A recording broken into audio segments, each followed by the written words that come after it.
Good morning, Joyful Gardener viewers and subscribers. Today I'm going to show you a pruning of my Sun Gold heirloom tomato plant, just so that everyone knows your plant does not have to be extremely bushy and less fruit.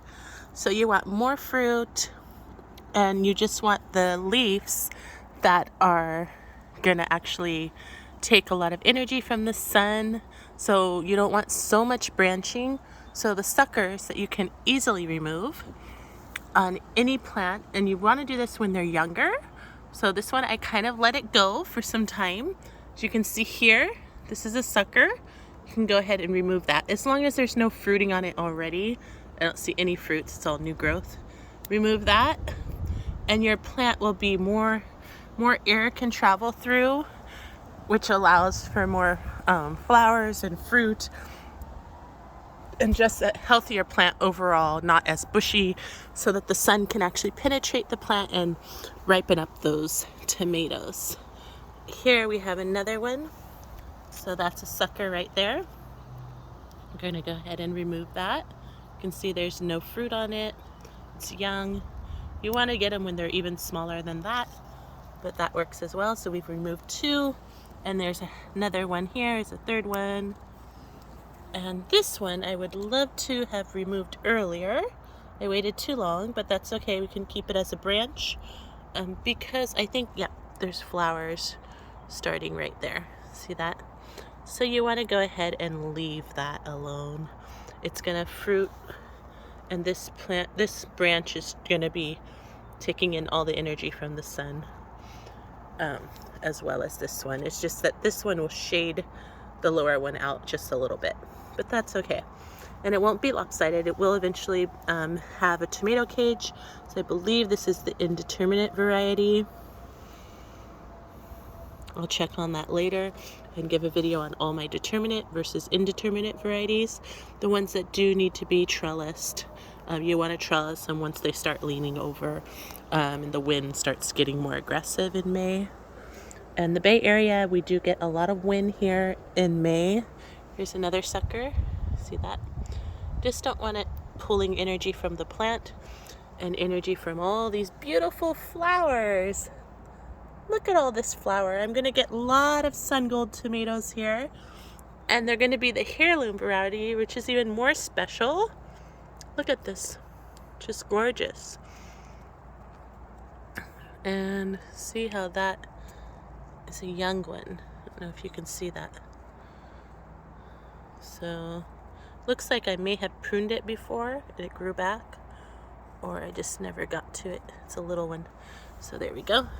So we've pruned in between each and every branch, and now, and also if you definitely don't want any branches touching the soil, but I can go ahead and dig back the soil because this branch is looking less vibrant. We want as much leaf so it can get as strong as it can get. And I buried it deeper, 6 inches deeper, to allow for more root development along the stem. The deeper you bury your tomato, the more hardy and strong the trunk will be. Like this one, it's super deep. I'm going to also prune that one. And thanks for watching. We have all the different varieties here. I can just go through them real quick.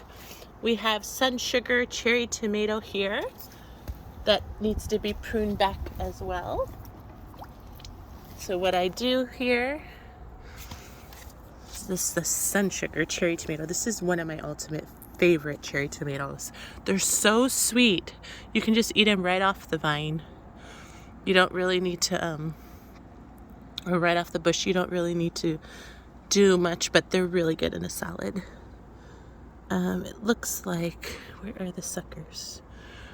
So this is a bushy variety. Oh, we already have a tomato in there. See that? And then we have a lot of little baby tomatoes there too as well. I don't know if you can see that very well. So here's some more flowers up top.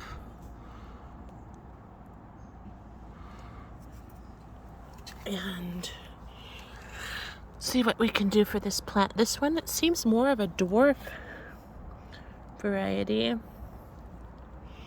I'm not sure if that's 100% accurate. Oh, okay, so this was the sucker here. except that it now has fruit. So we're gonna leave that, and we're gonna leave this long, broad leaf below it as well. If you see any leaves touching the ground, this leaf doesn't look very good at all. See how the yellowing, and it was close to the soil, it might have touched. So because of that, we don't want any disease. We're gonna remove that one as well. You can just pinch it off just like that, as long as you don't damage the trunk. It's perfect. And all of these are not touching the soil at all, so that's good. And this is not so much clay soil, it's 100% cocoa coir.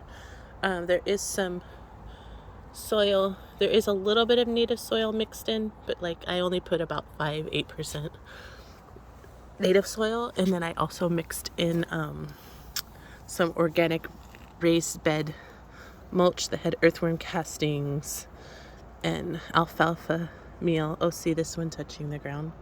We don't want that one. Earthworm castings, alfalfa meal, and kelp. So, and that was a mixture. It did have some wood chips in there, and it was a darker colored mixture compost. So that was also good for the raised bed. These are my cucumbers that almost died. So when I transplanted these 2 burpless cucumbers, I went ahead and I just shaded them with the umbrella because I planted them in a warm summer day. It was about 74 degrees out, and they were wilting. They had already been planting.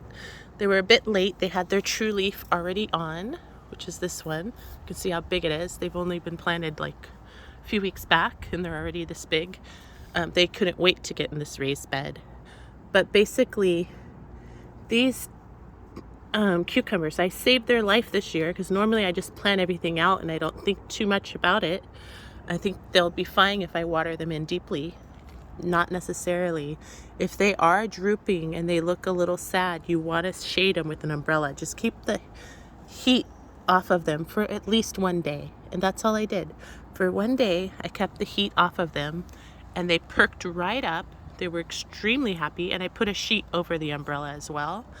So they still felt the penetration. There was still a lot of heat hitting them, warming them inside like a little greenhouse, but not see-through. There's no sun penetrating to their leaf for that entire day that they were planted. And I planted them early May 1st, May 2nd, and I went ahead and shaded them for that one day, and I think a little bit of the second day, and now look at them. They're doing wonderfully well. And I've been watering this whole bed about every 3rd day, every 3rd or 4th day when I can remember to get the time to water them. What else is going on here? I just have a lot of beautiful chili peppers. This is the Thai chili pepper. And great plants. I'll do a more updated review in just a minute. Thanks for watching, everyone, and happy gardening.